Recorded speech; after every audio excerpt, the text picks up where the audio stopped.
I feel like when you do the service learning, you're changing each other's worlds just by meeting each other and having those relationships. It's not a one-way thing. How much and to what effect, and maybe it doesn't look like what you thought it would look like, but you are, because you're forming this relationship and you're doing this exchange between two people and two cultures. I mean, I had done exchange like it with Spanish schools that were accredited schools, and you could do volunteer work, but it wasn't as comprehensive as IPSL in terms of sort of bridging the gap between what you're learning in the classroom and what you're doing when you're working with people. Just the combination of education and perspective that you get from working with like-minded students and professors that are diligent in allowing you the most opportunities that you can pursue, alongside working with people from across the globe and working in an environment that is so starkly contrast to what you've grown up in and what you're comfortable with. It's really just helped become a foundation for my new global view, which has really shaped a lot of my decision making since then. And I think too, just spending 20 hours a week, it makes it so that you're really forming relationships in that position. You're not just zipping in, trying to do something with people and zipping out. You have this 4 months that you're working with a group of people, so you really get to develop the relationship and you really get to develop with each other what you want to do with them.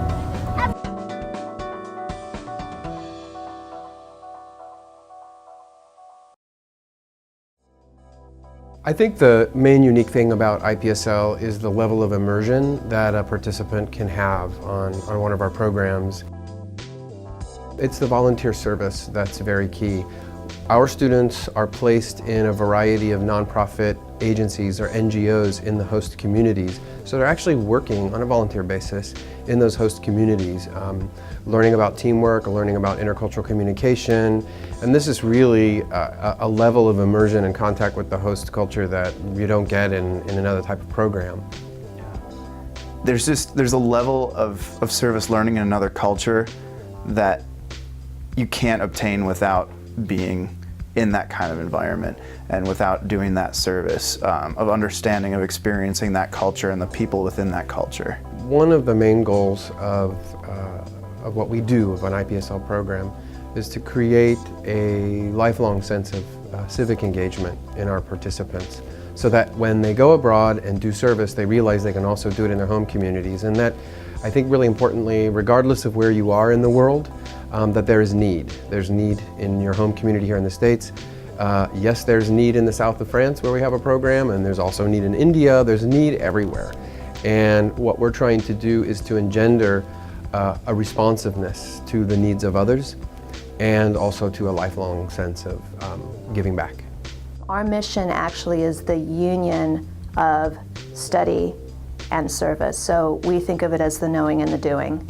And we have always made it our mission to focus not only on the academics, but also on the volunteer service. So when our students go abroad, they participate in substantial volunteer service in the community, sometimes as much as 20 hours a week. There's a variety of agencies that our students work in, everything from human services to environmental work.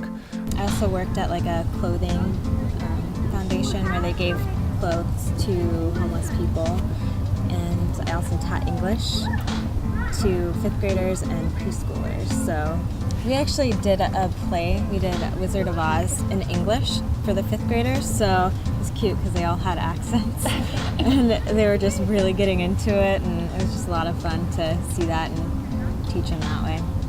In Thailand, I worked with a group of women weavers. It's actually an entire village came together to build all of their own looms. They raised their own worms for silk. They made all their own handmade dyes. And then they reinvigorated their local community by bringing all that together to make a product. And they made these beautiful shawls. So when I went to Thailand, they'd already been making the shawls and they had all the equipment, but they didn't really have a way to sell them. So they had all these just stacks of shawls that were sitting there. So I designed an online store for them. So now they have a full functioning online store that's still up and running today. One of the things that I did is they had this tutoring after school program for the children in the neighborhood. So I initially started taking part in that, but they also had some people in the community that weren't attending school because they had disabilities. And they had one man in the community that they really wanted him to learn how to read and write. He was about 24, and he had been shot when he was 16 and ended up paralyzed from the waist down. And they wanted somebody to go into his house and teach him literacy in Spanish. And it was really interesting because I've never taught anybody how to read, but I started learning how to break things down. And by the end of it, 9 months, we were reading and writing. I wasn't really sure if we were making progress or what was happening with him, because there was a lot of underlying factors of depression.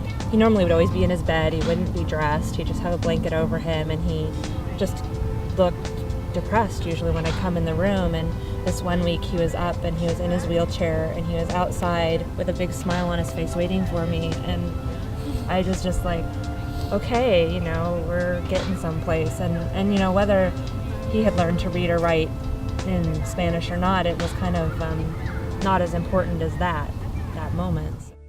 Whether you go on a program for 3 weeks or a semester, there is that spark of wanting to help people, which is something that we love. This is something we want to see in our participants, and it's probably the one key thing we look for.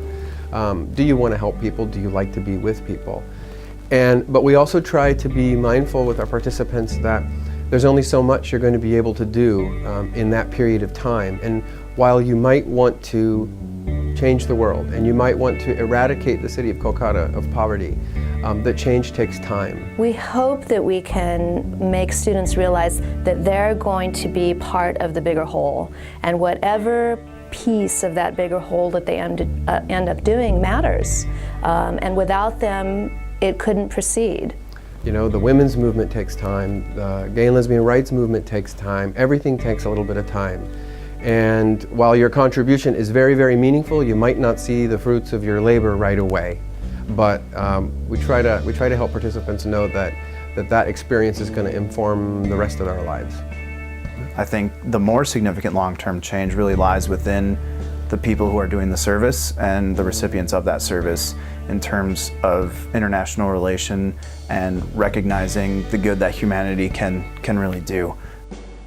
And I just think when people invest in other people, they feel good. I really do think that changes things for Gabrielle, who's one person, but we should all have that investment in us. Everybody deserves that.